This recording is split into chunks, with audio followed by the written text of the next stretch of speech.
राधे राधे महाराज जी। महाराज जी मैं शिव भक्त हूँ, शिव शिव जपता हूँ। महाराज जी मेरा प्रश्न है कि जब आप काशी में थे तो आपने गुरु का चयन कैसे किया? अतः गुरु हमें खुद चुनते हैं। जब आप वृंदावन आए तो नाम और मंत्र आपके श्वास पर वो कैसे परिवर्तित हुआ वैराग्य पंथ से प्रेम मार्ग में? क्या पूर्व नाम जप की गणना नए पथ में जुड़ती है? इसे नई साधना मानेंगे या पूर्व की ही?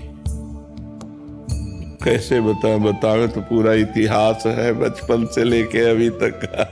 तो क्या कुछ शब्दों में बता देते हैं कि जैसे हम घर से निकले तो हमारी खोज हुई। तो 2-3 दिन में सबसे पहले बड़े भाई आए तो उनको कठोर जवाब देकर वापस कर दिया। फिर पिता आए। पिताजी बहुत कड़क स्वभाव के थे, कठोर स्वभाव उनका था। शासन बिल्कुल सत्य, धर्मात्मा, नंगे पैर हल जोतने वाले किसान, कभी जूता नहीं पहना, कभी सिले कपड़े नहीं पहने। तो जब वो आए तो हमें लगा कि अब पिटाई होगी, क्योंकि वो बहुत कठोर स्वभाव। उनका खड़े हो जाओ तो उनका नहीं खड़े होंगे, क्योंकि तुम घर ले जाओगे। उनका नहीं खड़े हो जाओ, खड़े हो गए। तो बोले क्या बात है, क्यों भाग आए? तो हम भगवान का भजन करके भगवान को प्राप्त करना चाहते हैं। उनका ऐसे भगवान की प्राप्ति होती है, मारे मारे घूमने से भगवान की प्राप्ति होती है। भगवान की प्राप्ति तो साधना से होती है, और वो गृहस्थी में भी हो सकती है। हम लोग भजन नहीं कर रहे क्या? तो हम कहा हमें ऐसा भजन नहीं करना, हमें विरक्त होकर भजन करना है। तो उनका सच्ची बात, तो हम रो पड़े। एक तो भय उनका, और दूसरा कि हमें घर न ले जाएं, हमें भगवान की प्राप्ति करनी है। पूर्व जन्म का कुछ ऐसा था कि जो हमें भगवान की प्राप्ति करने का चस्का लगा। कोई हम दुख या किसी समस्या से थोड़ी निकले। 13 वर्ष के बालक को क्या दुख, 9th क्लास में पढ़ रहे थे।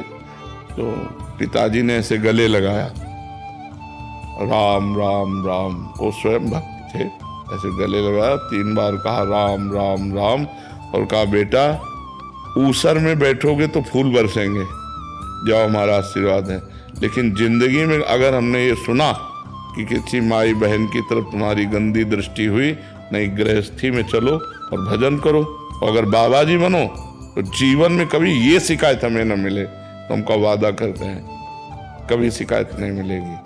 तो उनका चलो हमारे साथ। और उन्होंने पहले सदगुरुदेव भगवान जिन्होंने हमें वर्ण किया अपने शिष्य के रूप में, उनके पास ले गए। और सैमसी में रहते थे, एक पर्ण कुटी बना कर रहते थे। तो मंदिर बना, आज भी मंदिर बना हुआ सैमसी में। गुरुजी से कहा, उनका देखा, बोले कैसे आना हुआ? बोले स्वामी जी ये लड़का कह रहा हम बाबा जी बनेंगे।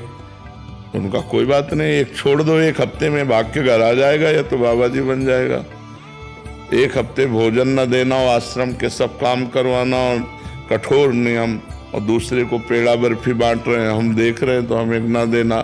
लेकिन हमारे मन में आया कि हमको भगवान की प्राप्ति करनी, हमको गुरुजी दे या ना दे। 1 हफ्ता बाद उन्होंने कहा जाओ गंगा स्नान करके आओ, आज तुम्हें मंत्र देंगे। फिर उन्होंने हमको शिव मंत्र दिया। तो उसी शिव मंत्र के जप के और गुरुजी ने केवल हमको यही बताया कि बेटा जितना जपोगे उतना ही तुम्हारे अंदर ज्ञान प्राप्त होगा। बस हमारे को गुरुजी की वो बात बैठ गई कि मेरा काम है हर समय इसी मंत्र का जप करना। तो जब हम अपवित्र होते तो शाम में सदाशिव जपते, और जब पवित्र होते तो गुरुजी ने जो मंत्र दिया था शिव भगवान का, वो मंत्र जपते। 2 साल में गुरुजी पधार गए, फिर अनाथ हो गए, क्योंकि परमार्थ का मार्ग चलना बड़ा कठिन है। कोई साथी तो चाहिए ना हमें बताने वाला। और अभी 13 और 2 15 की आयु हुई तो एक संत आते थे, सुखदेव आश्रम जी महाराज। उनसे हमने कहा महाराज जी हमारी जवानी की तरफ कदम बढ़ रहे हैं, और हमें हमारे गुरुजी अंतर ध्यान हो गए, हम चाहते हैं आप कृपा करें और मुझे आगे का मार्ग। फिर उन्होंने आगे का मार्ग महावाक्य और ये दिया।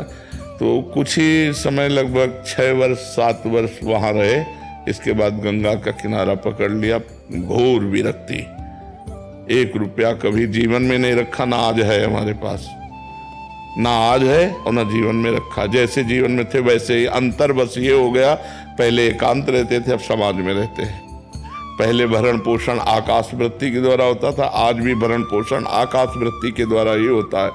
किसी से मांगना नहीं, कोई यहाँ फीस नहीं, अपने आप जो आ जाए उसी से भरण पोषण सबका होता है। भगवान की कृपा से जब काशी पहुंचे तब लगा जीवन का यही स्थान है, आजीवन काशी वास करो। घाटों में वास करते थे, किसी आश्रम में नहीं। ऐसे करने का स्वभाव नहीं था। तो जो हमारे सामने आ जाता, इसलिए कई कई दिन भूखे रहने पड़ते। वो सब कष्ट सहते हुए फिर काशी में ही हमको भगवान की प्रेरणा हुई। रास कैसा होगा वृंदावन, और वहीं से विधान बना। इतने में 20 वर्ष कम से कम व्यतीत हो गए होंगे, जितनी बात बता गए सारांश में बताया। फिर वृंदावन आगमन हुआ, वृंदावनेश्वरी ने कृपा की और ये उपासना दे दी। तो इसमें मूलतः भगवान की ही सब रचना है। हम कहीं कोई खोज नहीं की, हम कहीं कोई चाह नहीं की, आगे से आगे क्या करना है क्या करना वो सब करते चले गए। तो हमें लगता है यदि हम गुरु की शरण में हो जाए और वो हमें जो मार्ग बताएं उसके अनुसार हम चले, तो आगे हमें जहाँ पहुँचना है वो आगे आगे सब व्यवस्था भगवान करते जाते हैं। किसका प्रश्न था? तो समझ रहे हो आप?